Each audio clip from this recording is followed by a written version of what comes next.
Quisiera, primero que todo, agradecer a los presidentes. No es fácil congregarlos en esta semana aquí de Naciones Unidas en Nueva York, a todos los presidentes. Sé que el presidente Peña Nieto, que justamente tiene que salir en algo menos de 45 minutos, y pues lamentablemente se nos alargó un poco el inicio, pero quisiera empezar, además de agradecerles a los presidentes, empezar con el presidente Vizcarra, que como todos ustedes saben en este momento es el presidente pro tempore de la Alianza del Pacífico, y que nos cuente un tema que se volvió un tema enorme en toda nuestra región. Es el tema de corrupción. Recientemente algunos de ustedes han oído noticias de el pulso que el presidente Vizcarra está dando, pero sobre todo las implicaciones que todo esto tiene para la construcción de infraestructura y los enormes déficits de infraestructura que tenemos en toda la región, y las lecciones de muchas de las cosas que ha empezado a hacer Perú para sustituir algunas de las empresas que tenían contratos, etcétera. De tal manera que muchas gracias, presidente Vizcarra, y tiene usted la palabra. Gracias, muchas gracias. Un saludo a nuestros colegas. Efectivamente, yo esta semana he cumplido 6 meses en el cargo de presidente. Soy, junto con el presidente Duque, de los que recientemente hemos asumido el cargo, y apenas asumimos el cargo de una feliz coincidencia que en el mes de abril se dio la Cumbre de las Américas en Lima, Perú. 30 jefes de Estado, presidentes de las 3 Américas fueron al Perú, y el tema era la corrupción y gobernabilidad. Es decir, cómo influía la corrupción en la gobernabilidad de nuestros países. Y se firmaron un acta con 57 acuerdos. Pero normalmente ese tipo de acuerdos son muy bonitos en la retórica, en la firma, en la suscripción, y luego uno nuevamente comienza a revisarlos a la próxima cumbre, ¿no? Pero nosotros sí nos tomamos en serio, no solamente porque éramos el país anfitrión, sino porque creemos que combatir a la corrupción es fundamental si queremos lograr un desarrollo sostenible de nuestros países. Es importante el crecimiento económico, no cabe duda, y por eso garantizamos que este año vamos a crecer sobre el 4% y para el 2021 debemos estar encima del 5% del crecimiento. Pero esas tasas tienen sentido si es que además tenemos instituciones sólidas, y eso es lo que está faltando a nuestro país. Nos hemos puesto la tarea de fortalecer las instituciones, y para eso no queda otra forma que hacer algunos cambios constitucionales, porque una de las instituciones que más problemas tiene en nuestro país es el Poder Judicial, ¿no? Y yo me sentía un poco falto de sinceridad cuando damos a las empresas que quieren invertir en nuestro país un compromiso de estabilidad jurídica, cuando vemos que tenemos un Poder Judicial que no es predecible, porque la forma de elección de jueces y fiscales ya está desfasado y no garantiza la idoneidad. Entonces, para hacer un cambio que todo el mundo está de acuerdo, era entrar a hacer cambios estructurales que los hemos planteado ya a partir del 28 de julio, aniversario de nuestra patria, y que lo que se tomó con sorpresa, finalmente en estos 2 meses hemos contado el apoyo y respaldo de todos, no solamente la clase política, sino la clase empresarial. O sea, los empresarios están respaldando las medidas que estamos tomando porque saben que grandes inversiones, que es lo que queremos para nuestro país, necesitan estabilidad, instituciones serias, responsables, confiables, y es lo que queremos hacer. Entonces, auguramos nosotros que en los próximos años no solamente vamos a sostener el nivel de crecimiento que tenemos propuesto, sino que con la confiabilidad que le vamos a dar al sistema en su conjunto de nuestro país, yo estoy seguro que vamos a acoger mayores inversiones. Solamente en los últimos 3 meses hemos recibido compromisos de inversión por $8.000 millones solo en el sector minero. Solo en minería en los últimos 3 meses 8.000 en firme, ya anunciados, comprometidos. Estamos por empezar proyectos agroindustriales bastante importantes en el norte, Chaimochí, en el sur, proyecto Majes. Realmente la economía, la inversión pública que ha crecido en el primer semestre del año 18%. Cifras que no se tenían pensadas que podíamos llegar. En consecuencia, las condiciones económicas, sociales, políticas están muy bien, y este tipo de planteamiento que hemos dado, lo que en un momento causó quizás un poco de duda, una vez que se ha entendido lo que se busca en realidad como país, ha tenido respaldo absolutamente todos. Finalmente tuvimos que llegar al Congreso porque en cambio la Constitución tiene que ser aprobada por el Congreso. Al primer momento hubo una resistencia del Congreso, pero entendida bien lo que planteamos y lo que pretendíamos, finalmente también el Congreso ha asumido estos cambios, e incluso antes de fin de año, para darle legitimidad a estas propuestas, a través de un referéndum van a ser validadas por la población en todo su conjunto. En consecuencia, reitero, la Alianza del Pacífico y los 4 países y el Perú en particular en este caso, tiene todas las condiciones para seguir creciendo como lo ha venido haciendo en los últimos años, e incluso con estos cambios, con una mayor predictibilidad, con una mayor confianza en sus instituciones, y por eso invito a los empresarios que confíen en nuestro país, que pueden invertir y pueden desarrollar y crecer junto con la sociedad, junto con el Estado, obviamente con la rentabilidad que requieren y necesitan las empresas. Gracias.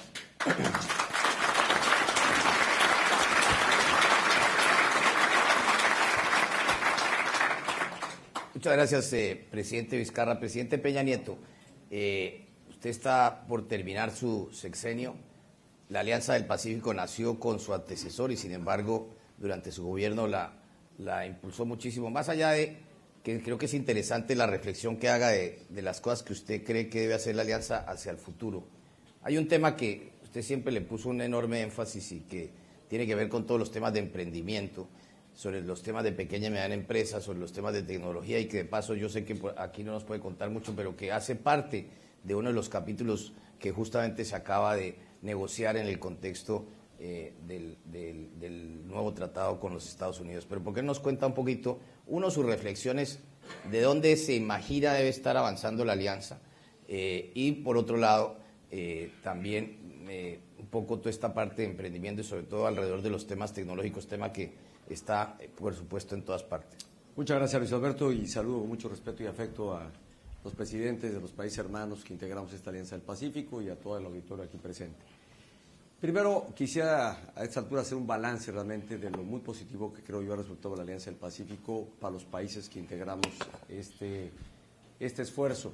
Y lo es primero porque aquí hay 4 países representados que tienen valores compartidos. Somos países con democracias consolidadas, somos países con instituciones que día a día se vienen también robusteciendo, somos países que creemos en principios iguales como el respeto a los derechos humanos, a la democracia, y creemos en el libre comercio.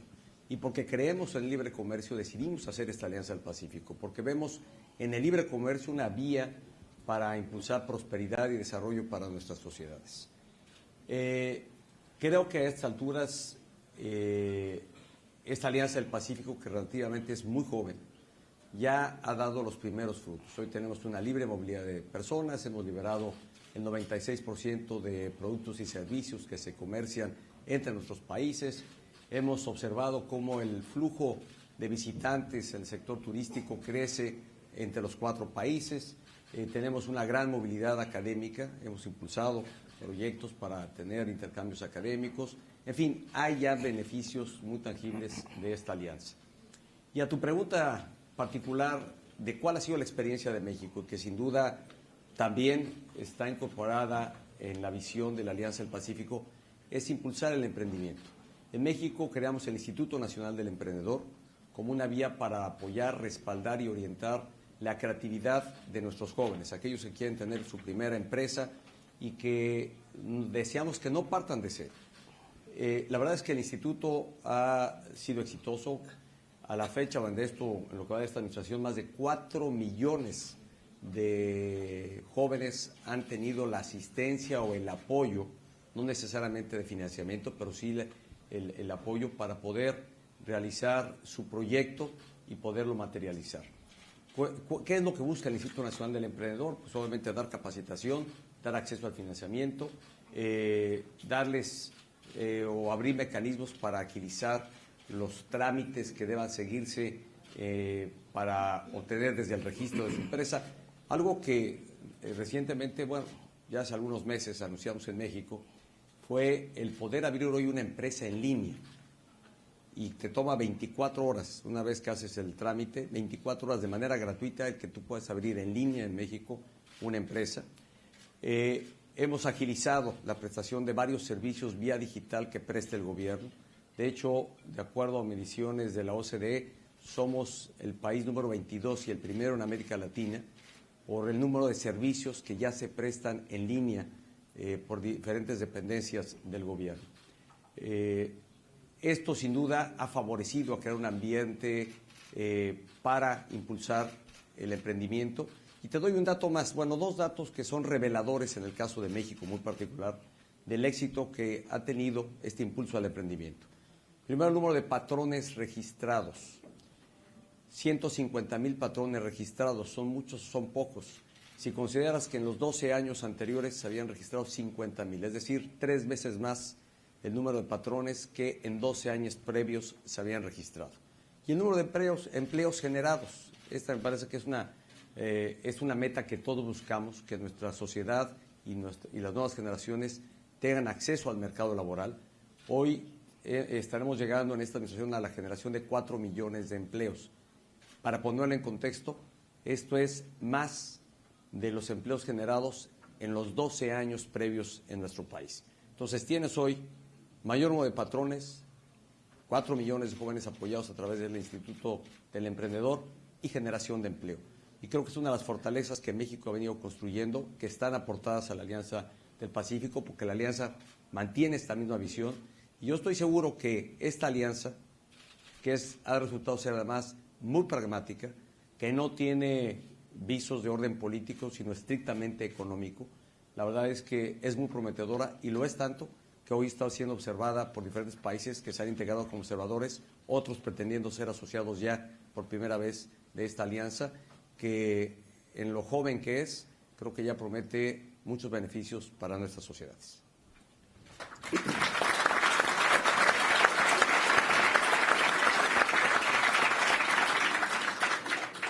Muchas gracias, presidente Peña Nieto. Presidente Piñera, usted desde el principio de su primer mandato y además regresó aquí a la Alianza del Pacífico después de su primer gobierno porque la impulsó muchísimo.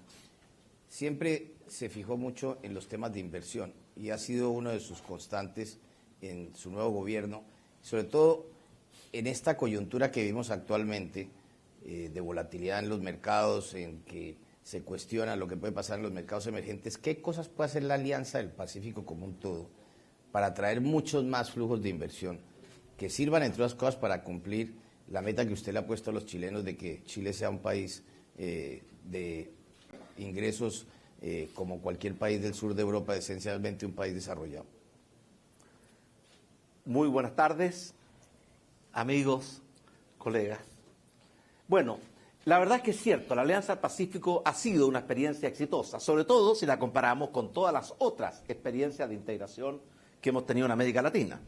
En América Latina la cantidad de experiencias de integración es impresionante en número y paupérrima en resultados, partiendo por la ALAL, CLALADI, la CAN, ¿cierto? El Pacto Andino, UNASUR, Mercosur. La Alianza del Pacífico de verdad avanzó mucho más rápido de lo que era la historia y la tradición, porque fue un estilo de hacer las cosas distintas.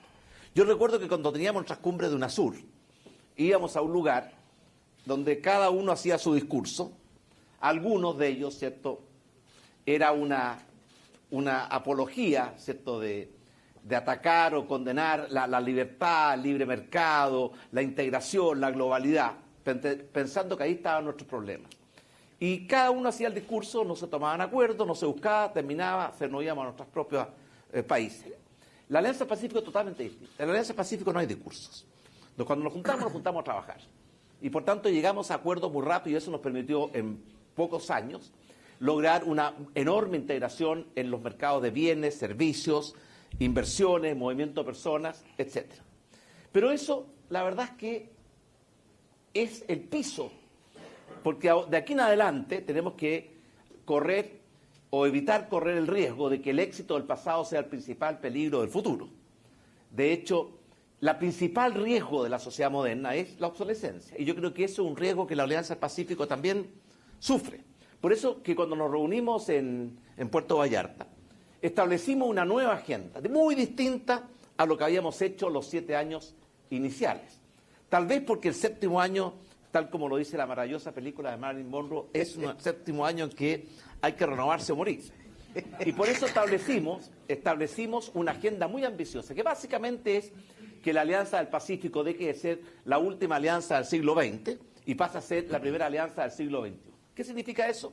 Hacernos cargo de los desafíos nuevos de la sociedad, del conocimiento y la información, la revolución tecnológica, todo lo que viene de Internet de las cosas, el blockchain, la robótica, la economía digital, las impresoras 3D, 4D, la inteligencia artificial, etc.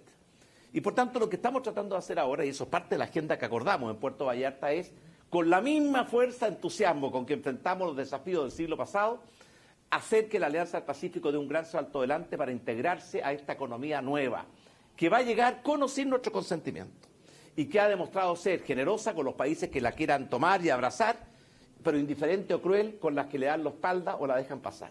Y por eso la agenda que acordamos en Puerto Vallarta en esta materia es enorme, de avanzar hacia una economía digital. Por ejemplo, eliminar el roaming entre nuestros países, para que podamos tener, ¿cierto? Si las llamadas, ¿cierto? Las telecomunicaciones hoy día no dependen de la distancia. Las telecomunicaciones se mueven a la velocidad de la luz. Y si están las redes, el costo de llamar a 1 metro de distancia puede ser igual que el costo de llamar a miles de kilómetros de distancia. Eliminar el roaming, armonizar toda nuestra normativa para que hacer una operación en cualquiera de los 4 países sea prácticamente lo mismo. Establecer la firma electrónica reconocible en los 4 países para que los trámites se hagan con la misma facilidad. Que igual como en cada uno de nuestros países, ¿cierto? Podemos formar una empresa en un día, pero no podemos, ¿cierto?, hacer una operación entre países en un día, porque creemos que las fronteras siguen siendo una barrera. Yo me recuerdo una conversación que tuve con una expresidenta argentina, cuando estábamos pensando en, invertir 16.000 millones de dólares en un túnel. Yo le decía, presidenta, ¿cómo va a gastar 16.000 millones de dólares en un túnel? ¿Cuáles son las ventajas? ¿No? Me dijo, nos ahorramos 20 minutos. Yo dije, presidenta, ahorramos 20 minutos y llegamos a la aduana y perdemos 2 horas. ¿Por qué no modernizamos la aduana? Que nos cuesta muchísimo menos, ¿no? Y después pensamos en el túnel. Por eso hay que eliminar todas esta maraña de trabas que impiden aprovechar en plenitud la sinergia y la integración entre los países. Es el gran desafío. Eso tiene que ver con armonizar los procedimientos, los sistemas, hacer que los sistemas conversen entre ellos, que los sistemas de exportaciones que cada país tiene para poder hacer comercio digital puedan ser utilizables en los 4 países, y no que cada país sea una isla que solamente se integra a través de ciertas conexiones, sino que sea realmente una integración global. Ese es el gran desafío de la Alianza del Pacífico. Y yo creo además que cuáles son las debilidades, los talones de Aquiles que tenemos los 4 países para enfrentar el gran desafío del futuro. Un santo chileno decía que la patria es mucho más que sus montañas, sus paisajes, sus mares, es una misión a cumplir. Y la misión nuestra es hacer o intentar transformar a nuestros países en países desarrollados, sin pobreza, con igualdad de oportunidades, con mayor justicia, en un plazo determinado para que no sea un sueño. Algunos dicen que la diferencia entre un sueño y un proyecto es una fecha. Pero nosotros en Chile hemos puesto la fecha antes que termine la próxima década, que está a la vuelta de la esquina. Queremos que Chile sea un país desarrollado, y eso significa estar, por ejemplo, por encima de muchos de los países del sur de Europa hoy día que son parte de la Unión Europea. Y para eso se requieren muchas cosas. 1, mejorar la calidad de la educación. Hoy día estuvimos reunidos con el presidente del Banco Mundial y probablemente hasta ahora está dando a conocer un índice de la calidad de la educación en los distintos países.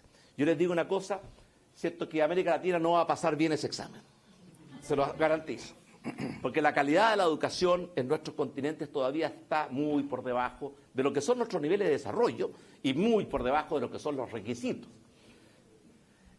Además del tema de la educación, tenemos un grave problema con nuestra fuerza de trabajo. Si el conocimiento se duplica cada 5, 6, 7 años y no capacitamos a nuestras fuerzas de trabajo, significa que en 5, 6, 7 años nuestras fuerzas de trabajo, si partió en 100, está en la mitad.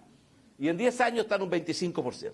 Nuestro sistema de capacitación, si está en riesgo, acaba de salir un libro de Oppenheimer que dice, sálvese quien pueda, que, ¿cierto?, que dice básicamente dónde están los empleos que se van a perder en América Latina por todo este efecto de la revolución industrial, las nuevas tecnologías. Mejorar nuestro sistema de educación no solamente formal, sino que también el de capacitación, porque, como decía anteriormente, el principal riesgo de este siglo nuevo es la obsolescencia, es quedarse atrás. Además de eso, tenemos un déficit enorme, todos los países, en materia de inversión en ciencia y tecnología. Estamos muy por debajo, ¿cierto?, de los países de la OECD, y aquí, ¿cierto?, México, Chile, somos parte de la OECD. Colombia quiere incorporarse a la OECD. Ya está, perdón. Falta el último producto. Pero yo no quiero contradecir al presidente Iván Duque, que acaba de ser elegido presidente. Va a estar y muy pronto, y nos alegramos mucho, pero todavía no está. En noviembre se protagoniza. Y estamos en septiembre, bueno. Pero todo lo que es inversión en ciencia y tecnología, estamos años luz de lo que se requiere. Lo tercero, tenemos un sistema que es anti-innovación y anti-emprendimiento. Es una cultura del no. La cantidad de personas en los sectores públicos, y también ocurre en las empresas privadas, que tiene poder para decir no y matar una idea, son muchos. Los que tienen capacidad de decir sí son muy pocos y están muy arriba en la escala. Y por tanto los buenos proyectos tienen que superar una enorme cantidad de dificultades, y muchos de ellos mueren en el camino, no porque no sean buenos, sino que porque los que los evalúan no son tan buenos. Luego, una cultura de innovación, de emprendimiento, y una modernización del Estado. El Estado nuestro se ha quedado muy atrás. El Estado se ha transformado en un gran lastre, en muchos sentidos, porque no se ha modernizado, no está aprovechando la revolución tecnológica con la velocidad que requiere. Y ese es un tema que lo hemos discutido y conversado muchas veces, pero que nos queda un enorme camino para avanzar. Y dentro de ello, para terminar, está el tema de la inversión. La inversión es un elemento fundamental, no solamente porque es un factor productivo, junto con el trabajo son los dos factores que explican una parte del crecimiento y la otra parte es la productividad o los aumentos en productividad. Por ejemplo, en Chile la inversión había caído peligrosamente y hemos hecho un gran esfuerzo por recuperar los niveles de inversión. Y de hecho, hoy día la inversión está creciendo con mucha fuerza. Había caído 4 años consecutivos, igual que la productividad. Ahora la inversión y la productividad están creciendo con mucha fuerza y eso trae una sinergia virtuosa. Porque la inversión genera productividad, porque permite cambiar la forma de hacer las cosas. Y ese es un tema muy importante. El crecimiento de la inversión que hemos tenido en Chile en estos meses ha sido espectacular. El último trimestre, creciendo sobre el 7%, la inversión extranjera los primeros 5 meses del año, 600% de crecimiento, la productividad que había sido negativa, ahora es positiva, y por eso es que podemos crecer más rápido que la simple potencia de acumular factores. Eso es un elemento fundamental. Y finalmente yo creo que es muy importante tener en cuenta que no vamos a poder crecer si no logramos mejorar la productividad, es decir, que los mismos factores tengan una mayor eficiencia y con los mismos recursos se produzca más producto o se pueda producir el mismo producto con menos recursos. Y ese es un área donde estamos muy atrasados. Ninguno de nuestros países está ni siquiera, ¿cierto?, a un 50% de la productividad que tienen los países de punta. Y esa es una tarea formidable porque sin duda, si no logramos mejorar nuestra productividad, y eso tenemos un enemigo muy grande, la inercia, el temor al cambio, la resistencia. Tenemos un amigo o un aliado formidable que es la tecnología. Por ejemplo, en Chile nosotros lanzamos un proyecto de recuperar nuestra infraestructura hospitalaria en que el 60% de nuestros hospitales eran anterior a los años 80.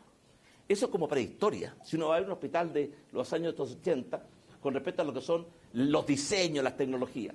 Y lanzamos un proyecto que ha sido extraordinariamente exitoso, que se llama el Hospital Digital, que es muy simple, es un banco de datos en que están todas, o van a estar, todas las fichas médicas de los habitantes de Chile, más toda la información de diagnóstico que hemos logrado agrupar, y en esto ciertas empresas tecnológicas nos han ayudado una enormidad. El viaje a Sun Valley, ¿cierto?, ha sido ya estuvimos con el presidente Peña también. Sí, muy, muy productivo y hemos tenido mucha ayuda. Y además de eso tenemos las telecomunicaciones que nos permite aislarnos de la ubicación física y la inteligencia artificial que nos permite en consecuencia recibir de cualquier parte de Chile por vía electrónica un diagnóstico o los síntomas, el sistema hace el diagnóstico, ofrece, ¿cierto?, la terapia y nos permite llegar con los mejores médicos especialistas que están en esta inteligencia artificial a todos los rincones de nuestro país. Ese hospital digital va a ser el más grande de Chile por lejos y va a costar, ¿cierto?, por atención un porcentaje muy pequeño de lo que cuesta la atención tradicional y virtual. Por eso termino diciendo que la revolución tecnológica no es solamente incorporar tecnología a lo que estamos haciendo, es hacer cosas distintas. E igual como podemos tener hospitales digitales, lo mismo es la gran revolución que estamos viendo en todas partes. Si al fin y al cabo todas las industrias están amenazadas. Vean ustedes lo que ha pasado. Cómo industrias que no existían hace 20 años atrás han desplazado a industrias que creían tener un dominio y una hegemonía total. ¿Para qué decir lo que está pasando con Uber, que no tiene un solo vehículo y que está amenazando a toda la industria del transporte? Lo que está pasando con B&B, que no tiene un solo hotel y que está amenazando a toda la industria de la hotelería. Lo que está haciendo Google, que está amenazando a toda la industria de las comunicaciones. En fin, el desafío de tal magnitud que quedar separado, que antes era una opción viable, hoy día significa condena a muerte inmediata. Por eso yo creo que la Alianza del Pacífico tiene que renovarse íntegramente, olvidarse, por no caer en la tentación de dormirse los laureles y enfrentar desafíos que vienen por delante, que son más grandes y al mismo tiempo más motivantes que los que hemos enfrentado hasta ahora.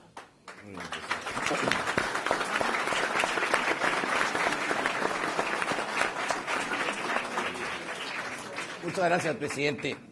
Presidente Duque, mi presidente.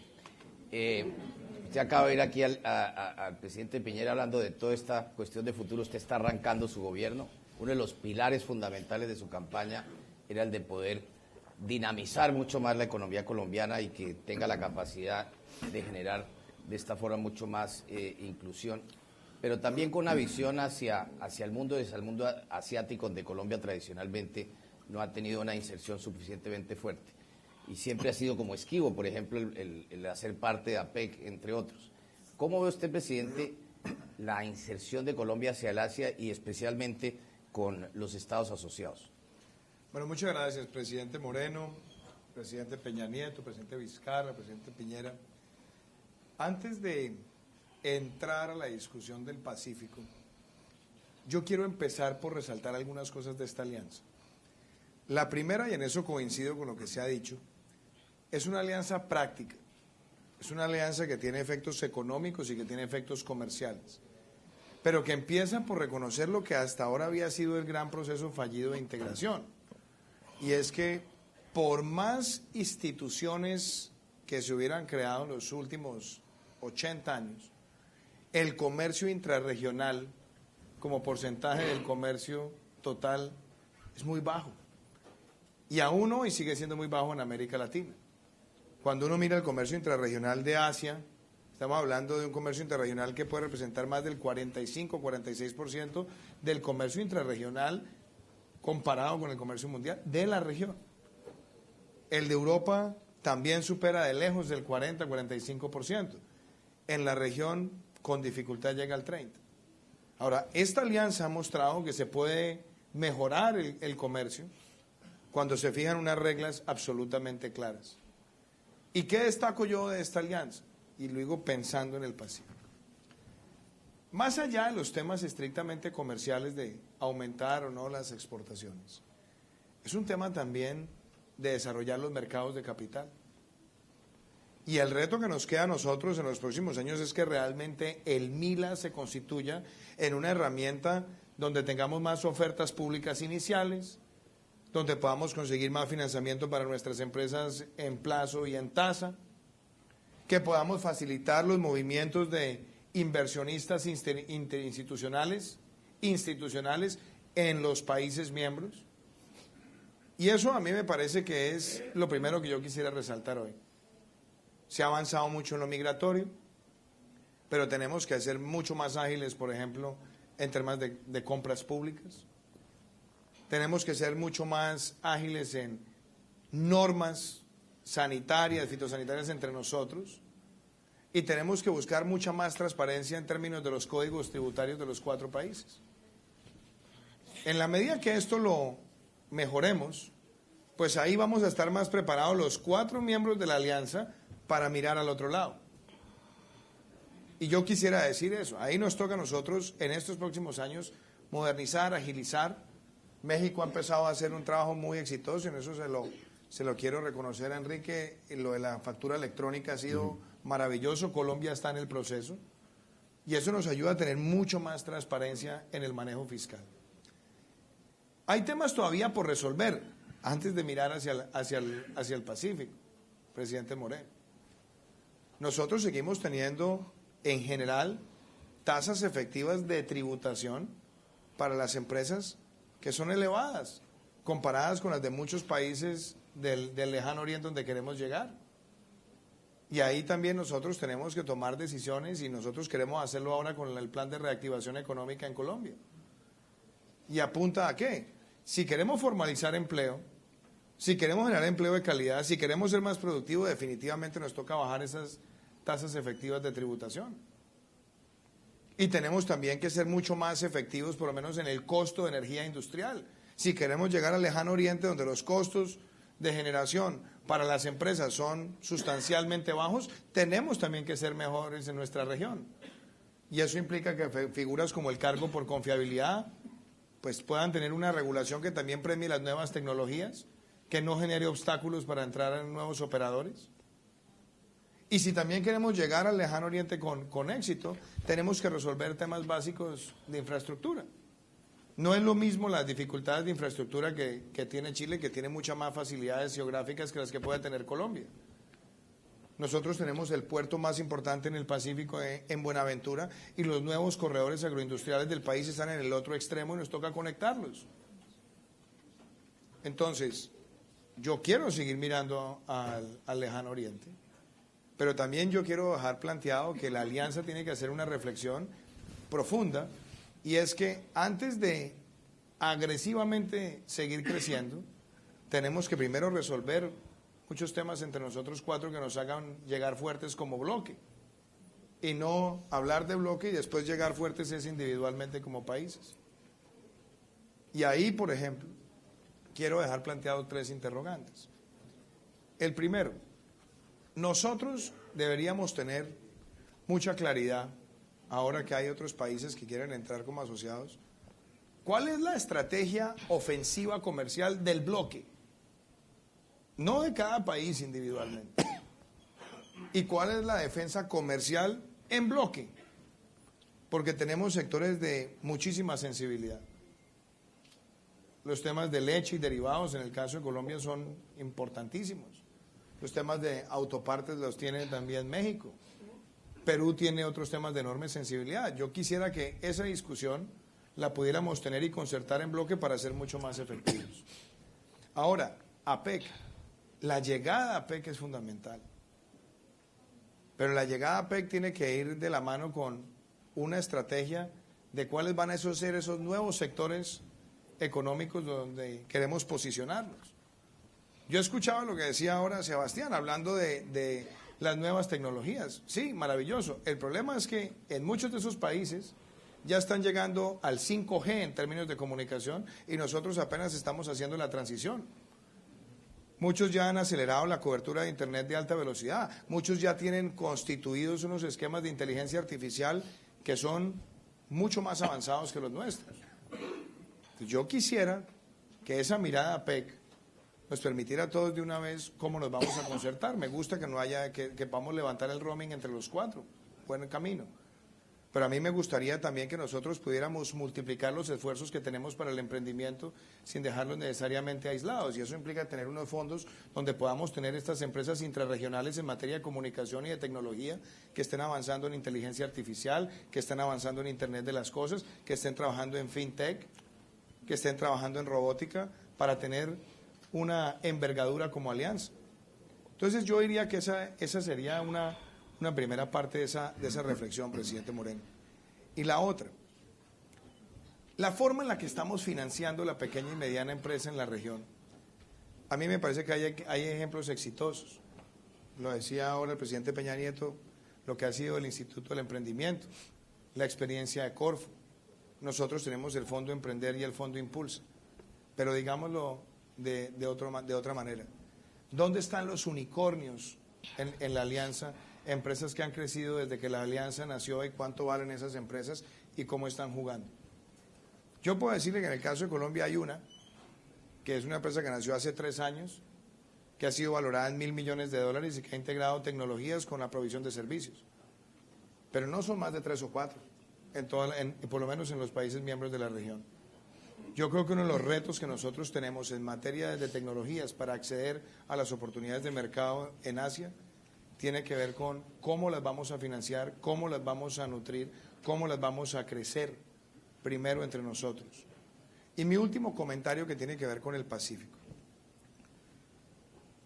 El Pacífico, el lejano Oriente Pacífico, tiene también normas muy desiguales.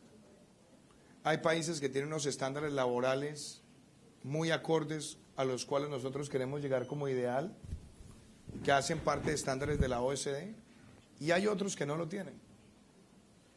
Hay otros que tienen exigencias ambientales y sociales muy similares a las que nosotros estamos teniendo, y hay otros que no las tienen o que sencillamente no tienen mecanismos para controlarlas. Y eso también tiene que ser parte del debate del comercio justo, presidente Moreno.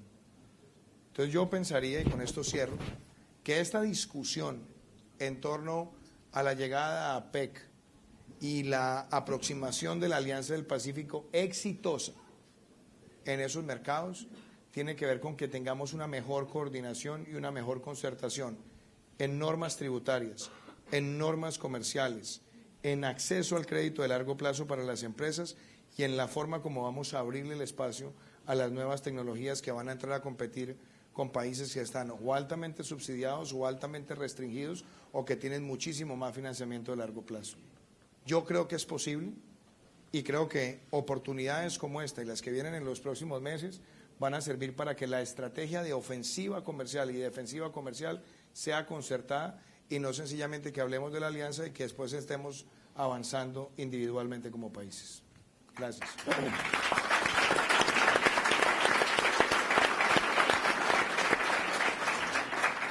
Presidente Vizcarra, sé que el presidente Peña Nieto se tiene que retirar, entonces quisiera...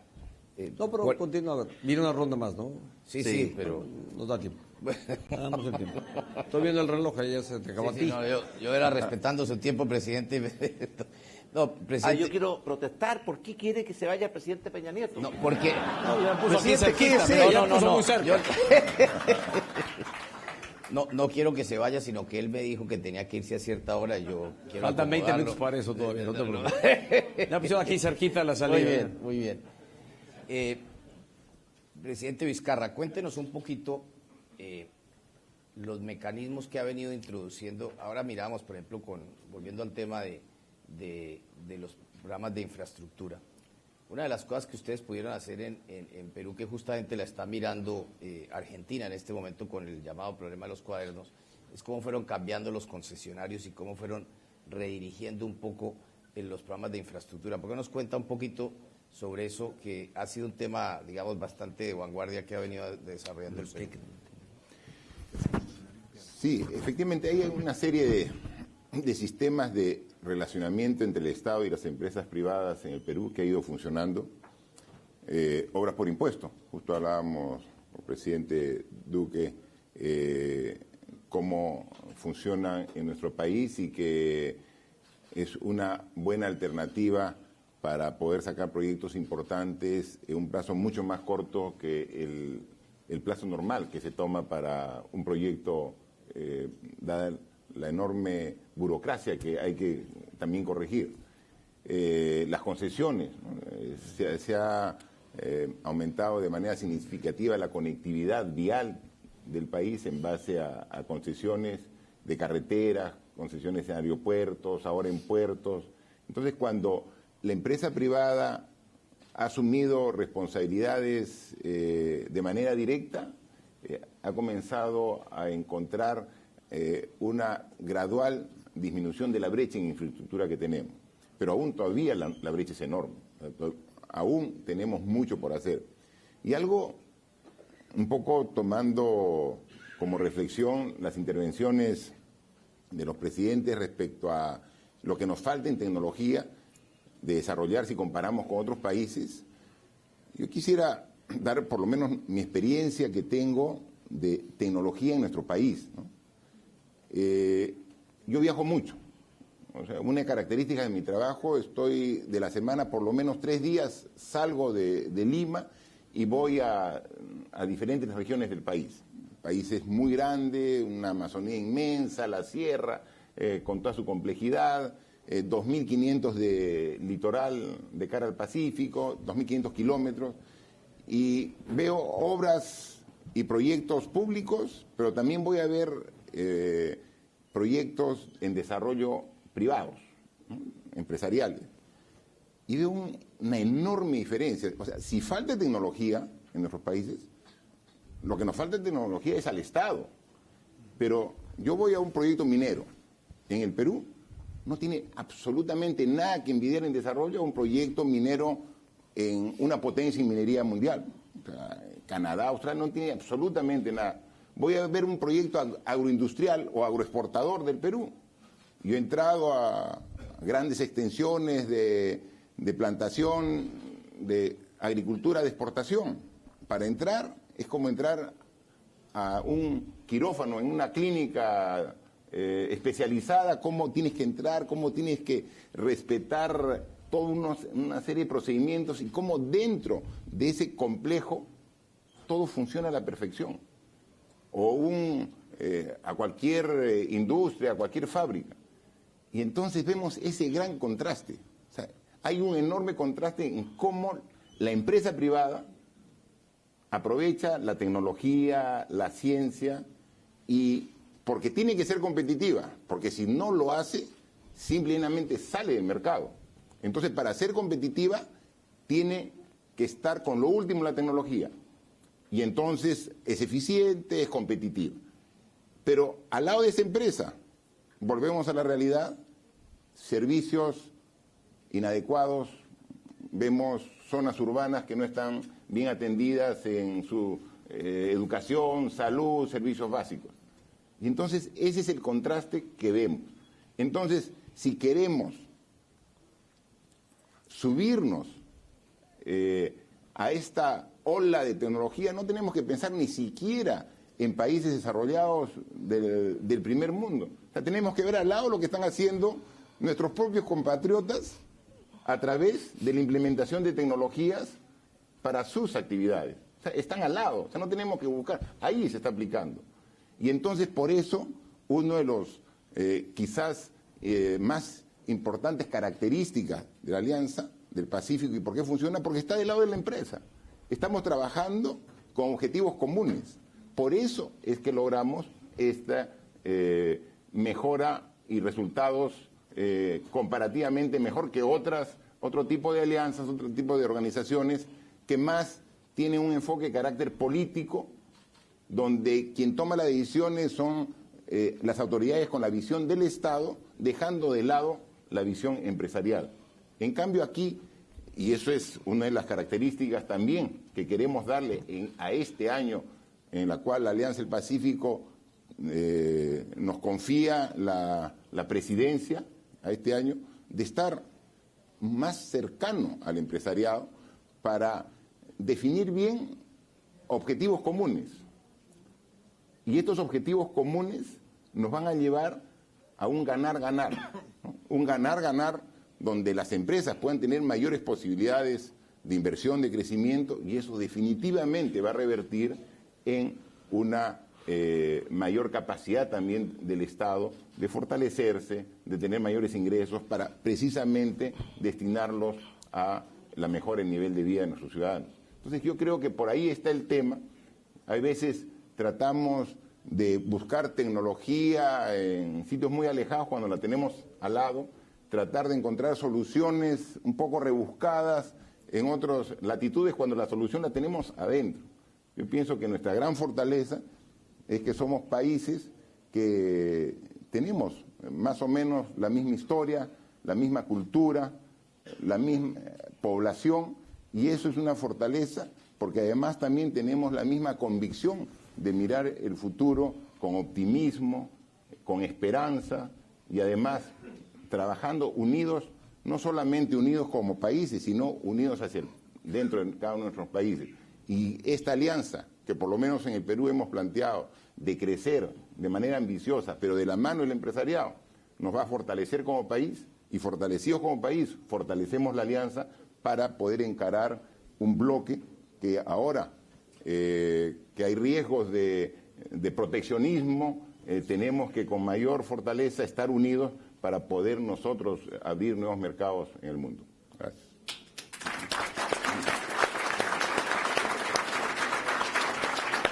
Rapidito para... Muchas gracias, presidente. Todos han hablado de tecnología. Yo quisiera algo sobre lo que su gobierno ha hecho mucho, presidente, ya lo recordaba el presidente Duque. Digamos, el hub tecnológico más importante que hay, sin duda, quizás uno de los más grandes en América Latina, es lo que pasa en Guadalajara, en México. Y ustedes han venido también desarrollando, mirando algunas estadísticas recientemente, el comercio electrónico en México está creciendo significativamente, que es, digamos, el nuevo comercio que tenemos. Sé que es algo de lo que también hace parte este nuevo acuerdo con los Estados Unidos. Pero dentro de los desarrollos que ha podido hacer, digamos, usando toda esta modernización del Estado, a la cual mencionaban varios de los presidentes, cuéntenos un poquito esas alianzas estratégicas entre el gobierno de México y las cuales más innovadoras y de alto valor agregado que han venido desarrollando. Gracias, Luis Alberto. Y bueno, déjame decirte que, como he sabido, la verdad es que en los últimos 6 años y particularmente al principio de la administración, impulsamos una agenda de transformaciones estructurales en el país. Y una de esas reformas, entre las que estuvo la reforma educativa, en materia de energética, financiera, fiscal, etcétera, una muy importante sin duda fue la reforma en telecomunicaciones. ¿Por qué? Primero porque nos permitió abrir el sector a una mayor participación de empresas ofertantes de los servicios.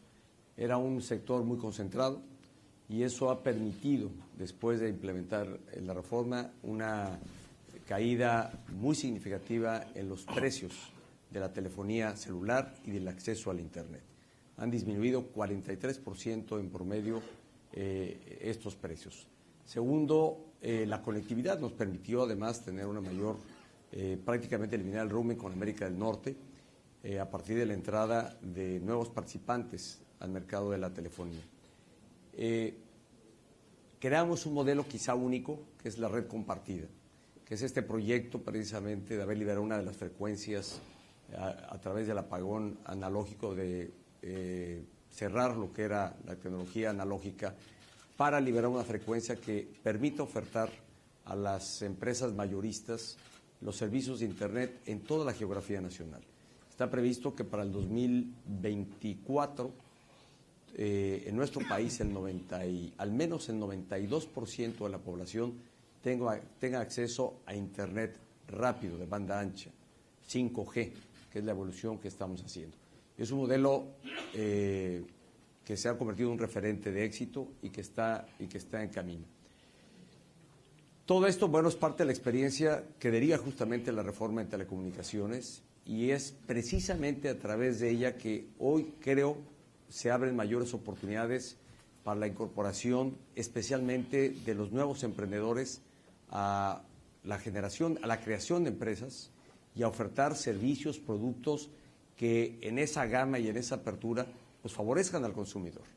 Cuando tú tienes una mayor competencia en un sector, al final de cuentas, creo que el más beneficiado y el favorecido de ello es el consumidor, es la población, porque accede a productos que compiten en calidad, que compiten en precio y que resultan ser más económicos, más baratos para quien los consume. Esa también es una consecuencia, lo permite decir, yo creo, de libre comercio. Y aquí también voy a referir la experiencia de México, no solo de estos últimos 6 años, el cambio paradigmático que México experimentó, que yo creo que los países que estamos aquí sentados a la mesa han venido experimentando a partir de abrirse al mundo. Sin conocer yo lo que cada país ha vivido en lo particular, sin conocer estadísticamente o en cifras lo que cada país ha vivido, puedo compartirte la experiencia de México. México hace 30 años vivía una economía cerrada y empezó a evolucionar para transitar a una economía abierta, para competir con el mundo y para insertarse en el mundo en distintos mercados, por exigentes que fueran. Y por supuesto fue todo un tema romper quizá con ese estereotipo o con esa idea que terminó siendo completamente equivocada y falsa, de que el mundo nos iba a avasallar y que los mercados con quienes estamos pactando un acuerdo de libre comercio nos iban a avasallar. Así nació el Acuerdo de América del Norte, el TLC, donde el temor de varios sectores económicos de México se sentían acechados y amenazados por las empresas multinacionales que iban a tener un acceso sin aranceles al mercado mexicano de los Estados Unidos. Y a la postre resultó en una gran oportunidad y ventaja para México. México transitó en estos 30 años de ser un exportador de materias primas, particularmente petróleo y minería.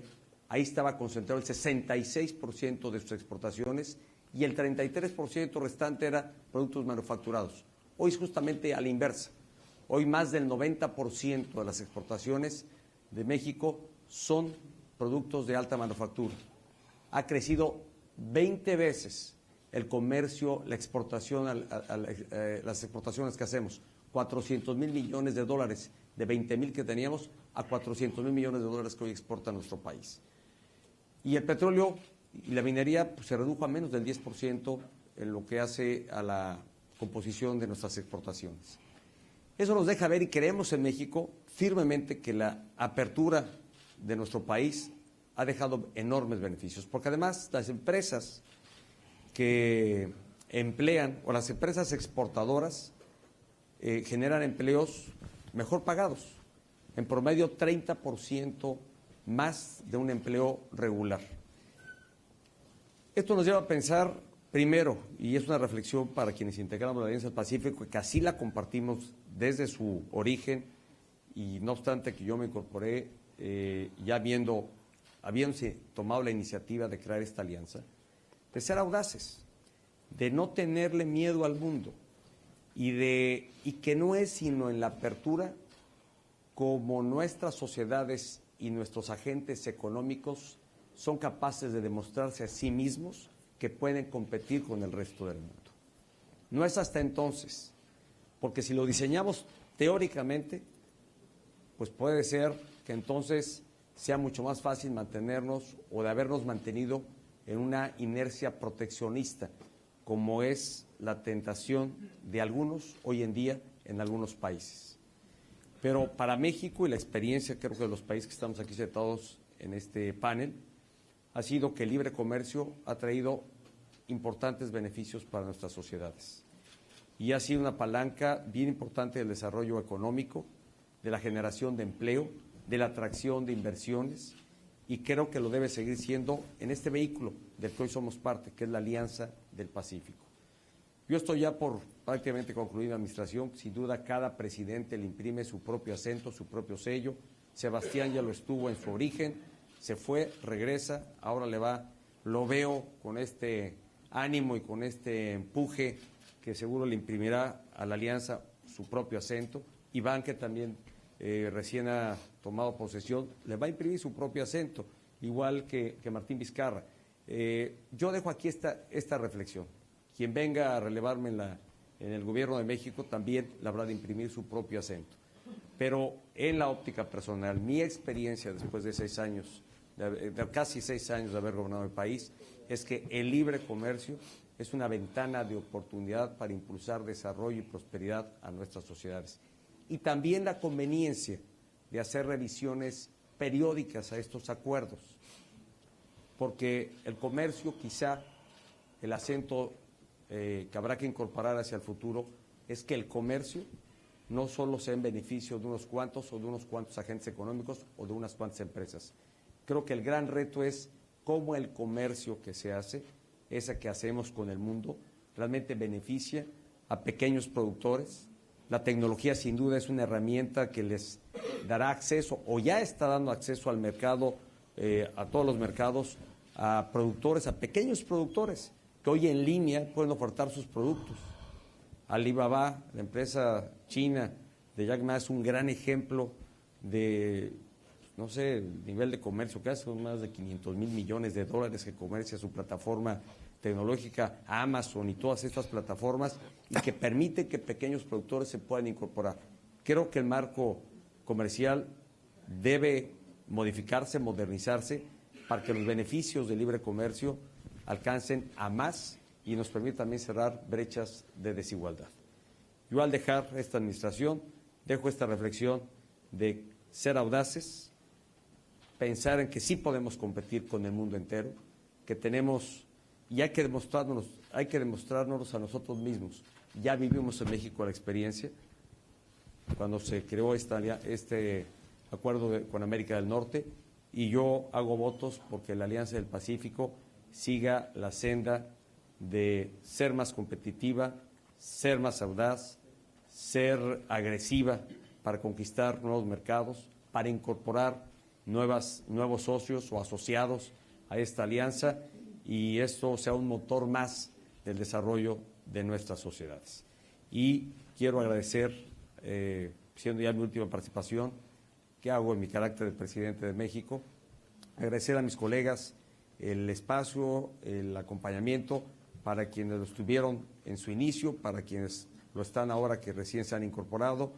Muchas gracias por la amistad que le han dispensado a México como nación hermana, por el acompañamiento que le han dado a su servidor, y deseo el mayor de los éxitos en la gestión que cada uno tiene como gobernante y esta gran alianza que es Alianza del Pacífico. Muchas gracias. Muchas gracias.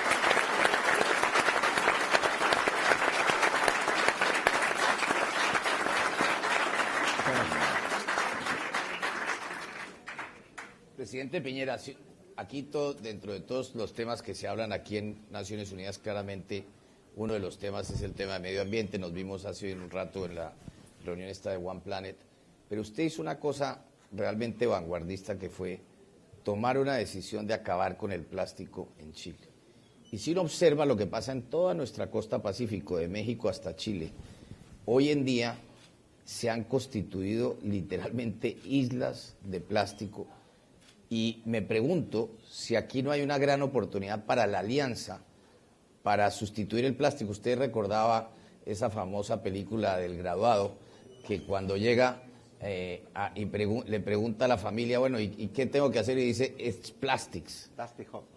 Dustin Hoffman dice, it's about plastics. Pues resulta que hoy en día es about replacing plastics. ¿Cómo se le ocurre que uno podría, presidente, resolver? Luis Alberto, pido autorización para... Pero una cosa antes que se vaya, presidente Meana. Yo quiero, y sé que yo soy el que tengo más canas de los cuatro, lo cual me da mucha envidia, pero al mismo tiempo les quiero recordar que las nieves eternas solo viven en las más altas cumbres. Pero quiero agradecerle al presidente Peña Nieto, porque me tocó trabajar con él en el primer gobierno y ahora nuevamente en este segundo gobierno, y solamente contarle una anécdota.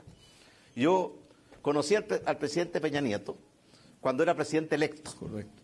Y llegó a nuestra casa con su encantadora mujer, muy tarde, y con muchas botellas de tequila. Y para hacer el cuento corto, él nos contó todos los planes que tenía para México y nosotros nos tomamos el tequila.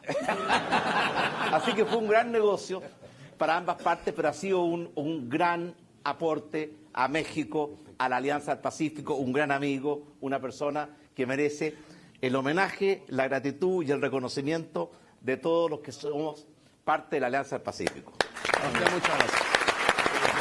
Muchas gracias. Muchas gracias, presidente. Y pido autorización para poder adelantar. Presidente, ¿quieren aquí una foto de familia antes de que no se fue vayan culpa, para que... Llegamos a tiempo, pero... Por favor, empezó manténganse tarde. sentados todos sentados, por favor. Solo para una foto. Acerquémonos.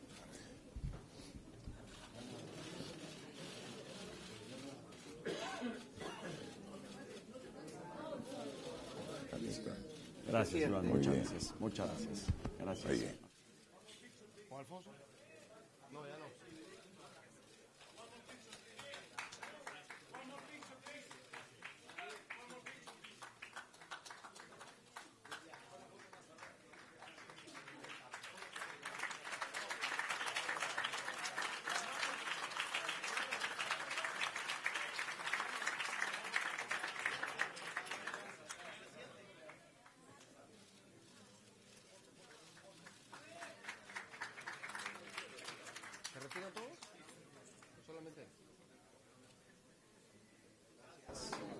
Muchas gracias. Gracias. Bueno, voy al tiro. Voy de inmediato al tema de los plásticos, que creo que es un tema importante, pero antes, algo muy breve. El presidente Vizcarra nos hablaba de la diferencia entre el sector público y el sector privado. En las cuentas nacionales, al sector privado se lo mide por lo que produce, al sector público se lo mide por lo que gasta. Literalmente es así.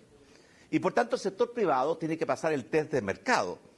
Si sus ingresos son menos que sus gastos, quiebra y desaparece. Si en el Estado los ingresos son menos que los gastos, aumenta los impuestos o deja de pagar, pero nunca desaparece.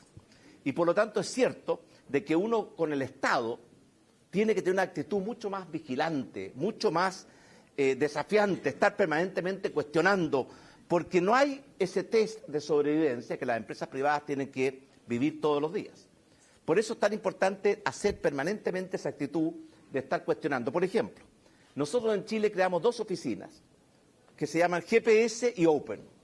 GPS significa gestión de proyectos sustentables, porque vimos que habían 65.000 millones de dólares de proyectos de inversión que estaban atrapados en alguna parte de la telaraña del aparato del Estado.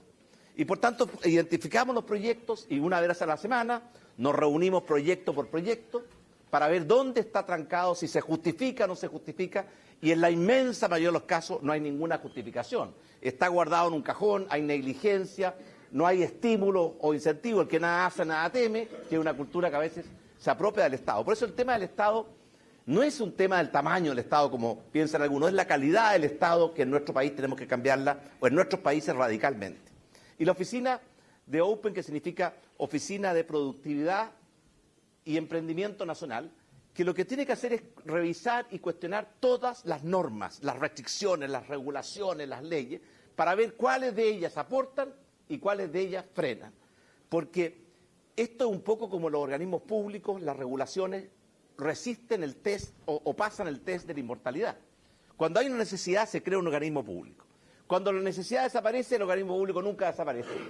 Porque los que están adentro saben que les conviene submarinearse y pasar en consecuencia y siguen sobreviviendo. Entonces la idea de estar permanentemente cuestionando cómo modernizamos el Estado, cómo eliminamos regulaciones innecesarias, cómo simplificamos regulaciones, cómo a veces terminamos con estas duplicaciones, triplicaciones, contradicciones de organismos múltiples que están en la misma tarea, contradiciéndose, frenándose unos con otros, una tarea permanente que en nuestros Estados es absolutamente fundamental. Y eso requiere mucha dinámica, mucha energía, mucha fuerza y mucha voluntad de chocar contra intereses creados o de chocar contra temores infundados. Dicho esto, yendo al tema, ¿cierto?, de los plásticos. Bueno, la verdad es que una bolsa de plástico toma un segundo en producirse. Se utiliza en promedio, yo estoy hablando de la bolsa de plástico que se usa en los centros comerciales principalmente, 15 minutos. Y después tarda 400 años en degradarse. Entonces uno dice, ¿valdrá la pena? Hoy día estamos muy cerca de que existan más bolsas plásticas en el océano que peces en el océano. Y tenemos estas islas gigantescas, una en el Pacífico Norte, que hay una nueva tecnología que está en prueba en este instante, que la estamos también trayendo a Chile, que es una nueva forma de que el plástico se acerque a una red que la captura, más que vaya uno a buscar el plástico por todas partes, que es un experimento que hace un joven innovador, que ha recibido mucho apoyo y mucho respaldo, ha estado mucho en la prensa últimamente, está en prueba en el Pacífico Norte. Pero lo que hemos hecho nosotros es decir, tenemos que cambiar la cultura, porque antes creíamos que el mar, el aire, los lagos, los ríos, los bosques eran infinitos, que podíamos disponer de ellos porque ellos tenían capacidad de autogenerarse y compensar con creces. Eso se acabó. No hay nada infinito, salvo la imaginación, la creatividad, la capacidad de emprendimiento, la inteligencia del ser humano. Y por lo tanto, decidimos hacer un cambio cultural y pasar de la cultura de lo desechable, lo uso y lo boto, a la cultura de lo reciclable. Lo que puedo usarlo nuevamente lo vuelvo a usar en su misma forma o lo regenero de otra forma. Y por eso prohibimos las bolsas plásticas en Chile. Y curiosamente, la reacción ha sido excelente.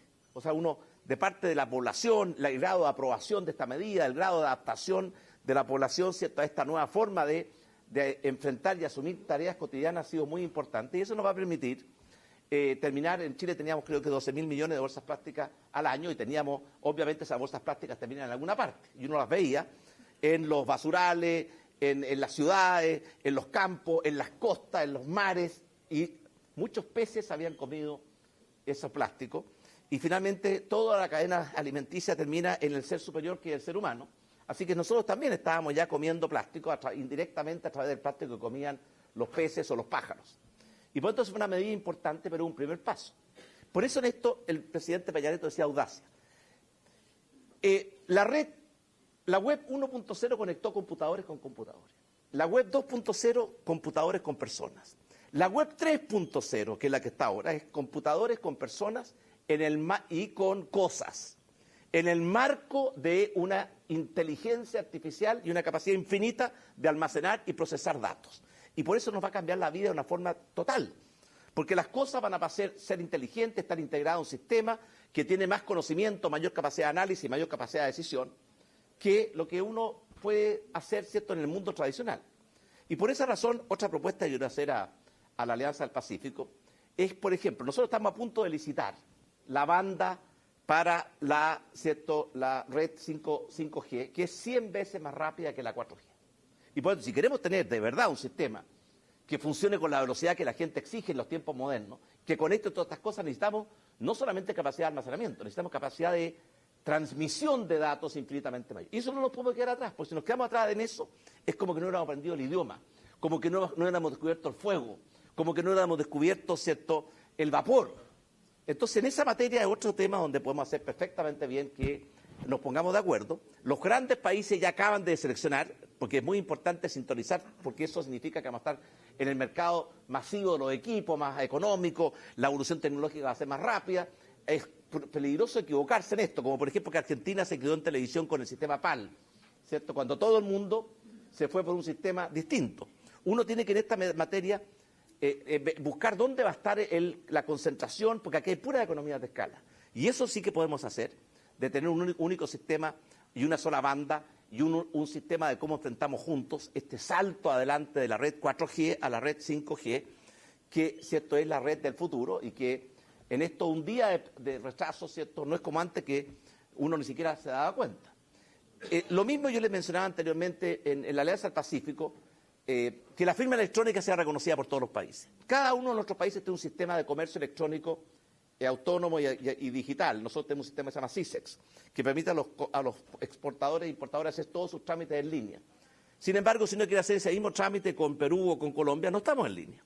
Y eso sí que es algo que sí se puede hacer, porque es un problema de los protocolos de conexión y por lo tanto permitir que el comercio entre nuestros países no solamente sea libre, sino que sea fácil, expedito, económico, simple. Y eso es lo que va a permitir el ingreso de las pequeñas y medianas empresas, porque no va a tener por qué sortear una maraña de obstáculos y dificultades, abogados, contadores, etcétera, sino que va a estar simplificado en la tecnología amistosa si integramos nuestros sistemas de comercio exterior. Esa es la nueva etapa que viene en la Alianza del Pacífico. Y ya estamos 96%.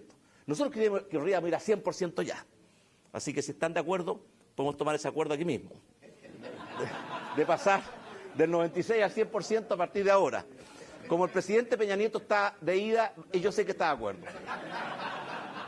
Por ejemplo, tenemos 4 países que son miembros asociados ya hace demasiado tiempo, se van a jubilar como candidatos a miembros asociados. Yo hoy día me reuní con Canadá, sé que conversaron con usted, con Nueva Zelanda, está también Singapur, y el 4.º país que es candidato a miembro asociado es Australia. Ahí tenemos un tema que ya lo llevamos demasiado tiempo y que no hemos logrado dar ese salto adelante de incorporarlo. Todos nosotros somos o vamos a ser parte del nuevo TPP, el TPP que tanto, ¿cierto?, empujó Estados Unidos en los tiempos de Obama y que tanto rechazó Estados Unidos en los tiempos del presidente Trump. Ahí todos nosotros estamos postulando a eso y ahí tenemos un marco o un estándar. Luego, lo que podemos hacer dentro de la Alianza del Pacífico es enorme. Pero volviendo al tema del medio ambiente. Ese es un tema porque la verdad es que hoy día escuchamos al presidente del Banco Mundial, decía, mira, el Banco Mundial tiene muchas prioridades, pero la preocupación, y también lo decía el secretario general de Naciones Unidas en una reunión que tuvimos hoy día, es el tema del calentamiento global, el cambio climático y cómo el ambiente o el medio ambiente puede transformarse en el principal freno y obstáculo. Hace un tiempo atrás, yo leí en la revista Economist, la revista Time, una foto del planeta Tierra con un titular que decía, salvemos al planeta Tierra. Yo pensé que el planeta Tierra lleva 40.000 años, 40.000 millones de años. Ha resistido todo. 4.000 millones de años. Muchas gracias, senador, pagó su viaje.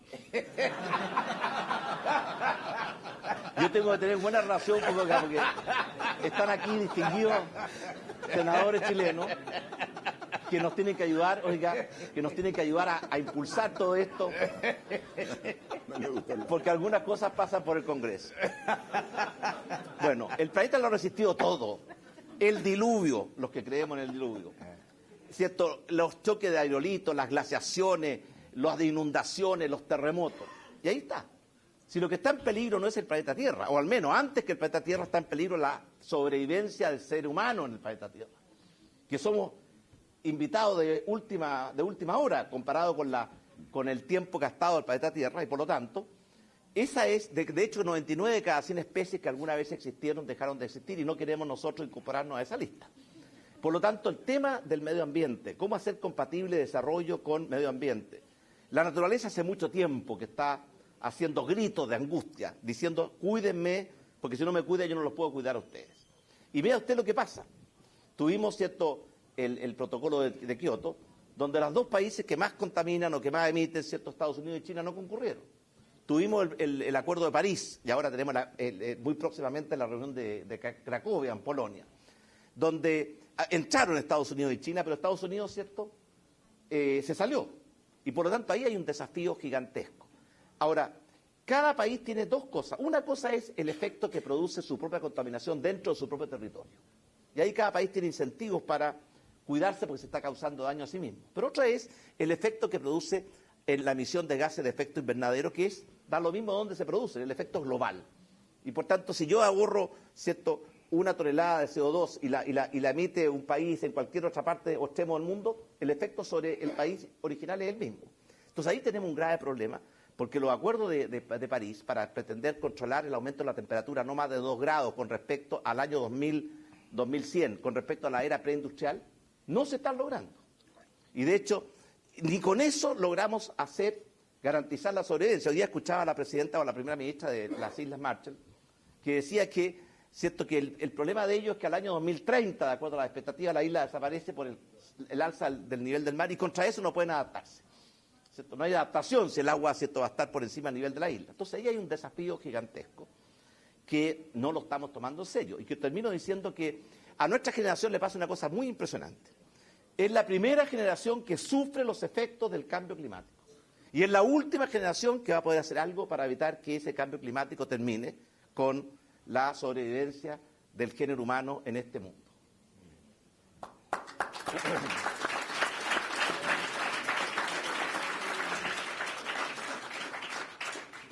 Presidente Duque, uno de los temas que usted habla mucho es de la economía naranja. Y aprovecho para decirles que en la vida pasada el presidente Duque trabajó en el BID, hizo el estudio que a la fecha sigue siendo el más exitoso que ha hecho el banco y el más reconocido. ¿Cómo se imagina la economía naranja para la Alianza? Bueno, primero, presidente Moreno, que sea esta también la ocasión para agradecerle, porque cuando tuvimos esa idea, yo fui a su oficina y usted me dijo en colombiano, pa' adelante. Y logramos producir un estudio, año 2013, ya tiene prácticamente 5 años, y se ha ido generalizando en toda la región para mostrarle a América Latina, primero, que este no es un sector marginal, segundo, que es un sector que, si se integra con la tecnología, es generador de empleo y adicionalmente es un gran articulador de múltiples industrias. Entonces estamos hablando de las artes, estamos hablando del patrimonio ancestral, de los medios, de creaciones funcionales como el diseño, como la arquitectura, como la publicidad, como la animación digital. Ese sector, que para muchos era marginal, por ejemplo en un país como Colombia, es 3 veces el aporte del café al PIB. Mientras la minería representa el 2.1% del PIB colombiano, la economía naranja como un todo está representando 3.4% del PIB. Entonces, ¿cuáles son los retos que tiene ese sector hacia adelante? Este sector se crece en la medida que entre nuestros países logremos ¿qué? Coproducción, codistribución, cocomercialización, que tengamos codistribución de nuestros contenidos originales. Y ya hay ejemplos que son bastante exitosos. En cine, por ejemplo, nosotros estamos viendo películas que están llegando a los festivales de Cannes, San Sebastián o a los Óscares, películas latinoamericanas, que son coproducidas entre 3 o 4 países y al ser coproducidas se considera un contenido original en cada uno de los países que participaron. Estamos viendo que la producción de series latinoamericanas para Netflix, para Hulu, para Amazon, están creciendo aceleradamente porque hay mucha demanda por contenidos que reflejen identidades propias de la región. Entonces ahí hay otra oportunidad. Y hay una tercera que tiene que ver con la forma en la que creamos el consumo intrarregional de bienes y servicios culturales. Unos que tienen que ver con la facilidad para que se puedan mover piezas de arte y contenidos originales sin restricciones. Pero hay otra inclusive más relevante o igual de relevante. Y es que en todos los sistemas de compras públicas de los 4 países de la Alianza, también se permita que las industrias creativas estén participando. Las empresas de publicidad, las de diseño gráfico, las de animación, y así. Entonces yo diría, esa oportunidad está. ¿Cuál creo que es el gran reto regional? Nosotros seguimos teniendo, por ejemplo, sectores de la economía naranja altamente dominada por la distribución que empieza en Norteamérica. De los 800 y pico de teatros que tenemos en Colombia, nosotros te podríamos decir que el 85% de los contenidos que están en este momento en cartelera vienen predistribuidos de Norteamérica. Y eso hace que la producción cinematográfica regional, que ha crecido, esté poco tiempo en carteleras. Si nosotros creamos un mercado para el cine latinoamericano y empezamos a distribuir entre Latinoamérica, vamos a tener todavía más impacto. Si nosotros integramos el mercado de la música, vamos a tener todavía más impacto. Y hay cosas, por ejemplo, que a mí me han llamado mucho la atención. En Colombia tenemos una productora que se llama Dynamo, que ha producido para Netflix la serie Narcos y otras. Y me he encontrado con cosas como esta. Solamente una temporada de Narcos en Colombia generaba 14.000 empleos. Una temporada. Encontramos con que por temporada estaban consumiendo cerca de 16.000 noches de hotel. Nos encontramos con que había maquilladoras que tienen que cumplir con los estándares de la producción que exige Netflix, que se están ganando $2.500 semanales y no las estamos formando en nuestros países, sino tienen que venir importadas de Norteamérica. Estamos encontrando iluminación, edición, postproducción, que si nosotros nos damos cuenta de la mina que esto es, ahí tenemos una gran fuente de empleo para la juventud. Entonces yo sí veo a la Alianza teniendo allí una gran oportunidad. Y esto viene de la mano también con el 5G. Nosotros vamos a entrar ahora a hacer la subasta de 700 megahercios en Colombia en cuestión de 3 meses o 4. Acabamos de presentar al Congreso... ¿En banda 3.500? Sí, de más de 3.500. Y esa banda va a permitir que Colombia haga una inversión gigantesca en infraestructura. Y con la ley de telecomunicaciones que estamos presentando vamos a desregular trabas innecesarias y vamos a generar una inversión que nos va a situar a nosotros en el camino del 5G aceleradamente. Ahora, ¿por qué eso tiene que ver con la economía naranja? Porque los creadores de contenidos van a multiplicar su mercado a través de plataformas móviles. Y eso implica que videos, películas, fotografía y demás empiece a circular libremente. Pero adicional va a permitir que emprendedores creativos en lugares más apartados de nuestros países puedan llegar con sus productos a donde los están demandando. sea, ahí hay otra oportunidad. Pero cierro con esto. El gran reto de la economía naranja hoy es darnos cuenta no solamente que existe, sino que es la más grande oportunidad de valor agregado que tiene América Latina. Mi meta es que en Colombia logremos en un periodo de 10 años pasar del 3.4% del PIB al 7% del PIB. Mi meta es que ese 1.000.000 de empleos que tenemos hoy directos e indirectos se conviertan en 1.5 millones en los próximos 5 años y lleguemos a los 2 millones de empleos en la próxima década. Y veo allí la gran oportunidad ligada a los objetivos de desarrollo sostenible, que es generar empleo juvenil. Y estamos apostando en Colombia a que en los últimos 3 años del bachillerato, los estudiantes que hoy están desertando, puedan empezar a recibir formación vinculada a estas industrias que les generan afecto y que además les generan atracción. ¿Para qué? Para que los últimos 3 años del bachillerato, 9º, 10º y 11, esa formación técnica les permita graduarse en una mano con el diploma de bachilleres y en la otra con el diploma de técnico vinculado a estas industrias. Y con un año más ser tecnólogos y si quieren con un año más ser profesionales en estas áreas. Entonces el camino está allanado, esa es nuestra gran apuesta. Y es una apuesta que empezó con una idea, usted recordará, presidente Moreno, que usted me decía, bueno, para adelante, y me preguntaba, ¿cuál es el objetivo que vamos a tener con ese estudio? Y el objetivo se cumplió, y es que las personas que estaban en el mundo de la cultura le pudieran llevar esa discusión a los ministros de Hacienda, de Comercio, y darse cuenta que aquí hay una oportunidad de desarrollo grande y vigorosa. Y aprovecho para anunciar aquí, presidente, que con el ministro de Comercio, con el ministro Restrepo que está acá, lanzamos un fondo, el Fondo Naranja, con Bancoldex, con el banco de promoción nuestro, de 150 millones de dólares para apoyar nuevos emprendimientos en estos sectores. Lanzamos los bonos naranja con el Fondo Impulsa también, para poder conseguir recursos de largo plazo a través de los mercados de capital. Y algo que me llena y me motiva muchísimo. En el barrio más golpeado por la violencia en Bogotá, conocido como el Bronx en la ciudad, donde se cerraron las ollas del microtráfico, estamos trabajando con la alcaldía mayor de nuestra ciudad capital para convertir esa zona en un centro de desarrollo de economía naranja que va a tener los estudios más modernos de América Latina para transformación digital y producción de series pensando en esos mercados que están abiertos. Entonces esto, que empezó hace 5 años, hoy es una realidad y creo que es una gran oportunidad para la Alianza del Pacífico.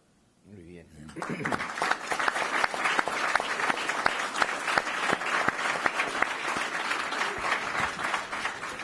Bueno, muchísimas gracias. Yo creo que realmente es apasionante uno oír la convergencia de ideas, el hecho de que aquí estamos hablando realmente de lo que muchas veces pasa en América Latina, que siempre hay una discusión de lo que pasó y no de lo que viene. Precisamente de lo que viene y lo que quiere hacer la Alianza. De tal manera quisiera que le demos las gracias al presidente Piñera, al presidente Vizcarra, al presidente Duque y al presidente Peña Nieto que va a retirar. Muchas gracias a todos. Gracias. Queremos una segunda foto. También dar las gracias a Luis Alberto Moreno, porque el BID ha sido un gran aliado, un gran amigo de la Alianza del Pacífico desde el día de su nacimiento y espero que siga así para siempre. Gracias.